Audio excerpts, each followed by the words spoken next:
किसी भी लड़की को उसके बिना परमिशन के टच करना ही पहली बात बहुत गलत है, और फिर इस तरीके से टच करना तो हद से ज्यादा। सेम चीज अगर हरियाणा में हुई होती ना तो मुझे जवाब देने की जरूरत नहीं पड़ती, यहाँ की पब्लिक अपने आप जवाब दे देती, यहाँ की ऑडियंस फुल सपोर्ट करती और जवाब देती, लेकिन मैं उनकी जगह पर थी, वो यहाँ पे।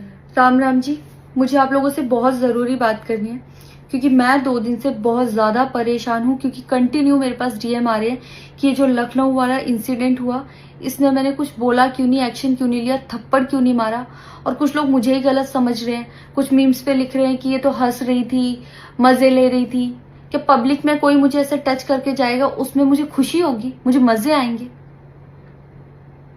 सारी बात ये थी कि जब इनका सॉन्ग के लिए मेरे पास कॉल आया तो मैंने सारी चीज़ें क्लियर कर ली थी कि इसमें ऐसा वैसा कॉस्ट्यूम तो नहीं है, कोई डबल मीनिंग लाइन तो नहीं है, और इसमें ऐसा वैसा सीन तो नहीं है। और मैं शूट पर गई, शूट पे सब कुछ नॉर्मल था, मुझे कोई प्रॉब्लम नहीं हुई।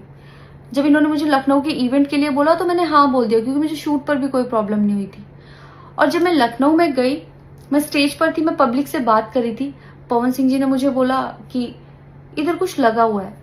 उससे थोड़ी देर पहले ही मेरी ड्रेस वो न्यू थी, साड़ी में नीचे टैग लगा रह गया था, तो मेरे दिमाग में आया कि शायद ब्लाउज का भी टैग लटक रहा होगा। मैं हंसकर उस चीज को दबा रही थी कि अगर मेरा टैग लगा भी है तो वो चीज जिस टाइम मैं पब्लिक से माइक में बात कर रही हूँ उस टाइम ना बोल के साइड में भी बोली जा सकती है, इसलिए मैं उस चीज को उस टाइम पे दबा रही थी। मैंने हंस के टाला, अवॉइड किया और फिर दोबारा बात करने लगी। वो बोले नहीं कुछ लगा है, नहीं कुछ लगा है, तो मैंने कहा नहीं लगा, वो बोले लगा हुआ है। तो मुझे लगा कि शायद लगा ये तो मेरे को लग रहा था कि कुछ लगा है इसलिए ये बोल रहे हैं, और पर फिर भी मैंने हंस के वहां पे टाला, पब्लिक से अपनी बात कंप्लीट की। कंप्लीट करने के बाद जब मैं अपने टीम मेंबर से मैंने पूछा साइड में जाके कि कुछ लगा है, क्या लगा है, उन्होंने बोला कुछ भी नहीं लगा था। जब मैंने देखा मेरे सच में कुछ नहीं लगा था, तब मुझे बहुत ज्यादा बुरा लगा, गुस्सा आया और रोना भी आया। लेकिन मुझे ये नहीं समझ आया कि मैं अब क्या करूं यहाँ पर, क्योंकि जहां मैं गई थी लखनऊ में, पवन सिंह जी खुद भी वहीं के रहने वाले हैं, उसी जगह पर इवेंट था। जितना वो क्राउड था वो सारा उनका फैन बेस था, उनको भगवान बोल रहे थे और भक्त बोल बोल के उनके पैरों में गिर रहे थे, वो उनका फैन बेस था, क्राउड था। तो मुझे समझ नहीं आया कि मैं क्या करूं। अगर मैं कुछ भी बोलती तो क्या वो लोग मुझे सपोर्ट करते? मेरे साथ कुल 3-4 बंदे यहाँ से गए थे, तो वहां जितना क्राउड था क्या वो लोग मेरा साथ देता? मैंने सोचा मैं बैक स्टेज जाके बात करूंगी। इतनी देर में थोड़ी देर रील्स बन के अचानक से वो उतर के चले गए बीच में ही इवेंट के। थोड़ी देर मैंने रील बनाई, अनाउंस ये किया गया कि अभी इवेंट दोबारा स्टार्ट होगा, डिनर के लिए अनाउंस कर दिया गया। मैं भी उतर के चली गई और इवेंट वहां पे खत्म हो चुका था, अनाउंस किया गया था सिर्फ कि दोबारा होगा। नेक्स्ट जब मैं घर आई तो मैंने देखा ये बहुत बड़ा मैटर बन चुका था। मैंने उन लोगों से कांटेक्ट करने की कोशिश की, किसी ने मेरा फोन पिक नहीं किया, ना ही उन लोगों ने फोन करके मुझसे हालचाल पूछा कि परेशान हो या कुछ भी, नहीं, कोई हालचाल नहीं लिया। मैं पोस्ट करना चाहती थी, जो लोग लिख रहे थे कि मजे आए या हंस रही है, मैं रिप्लाई में पोस्ट करना चाहती थी। मेरे को किसी का कॉल आया था कि पवन सिंह की पीआर टीम बहुत स्ट्रांग है और कुछ भी ऐसा वैसा मत लिखना और ना पोस्ट करना, क्योंकि वो लोग अगर कुछ लिखेंगे ना बहुत कुछ उल्टा लिख देंगे तुम्हारे लिए और बहुत कुछ कहेंगे और बहुत बड़ा मैटर बन जाएगा। अभी जितना परेशान हो उससे ज्यादा परेशान हो जाओगी, तो छोड़ो। मैंने ये सोच के इस चीज को अवॉइड किया। मुझे लगा 1-2 दिन में मैटर थोड़ा ठंडा हो जाएगा, कोई बात नहीं।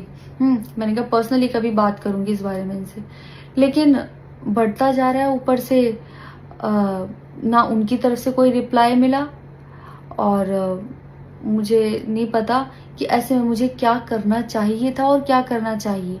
आप लोग मुझे बताओ, मुझे इससे में क्या करना चाहिए। मैं बिल्कुल भी सपोर्ट नहीं करती कि हाँ ये चीज नॉर्मल है या इसको नॉर्मल समझूं। किसी भी लड़की को उसके बिना परमिशन के टच करना ही पहली बात बहुत गलत है, और फिर इस तरीके से टच करना तो हद से ज्यादा गलत है।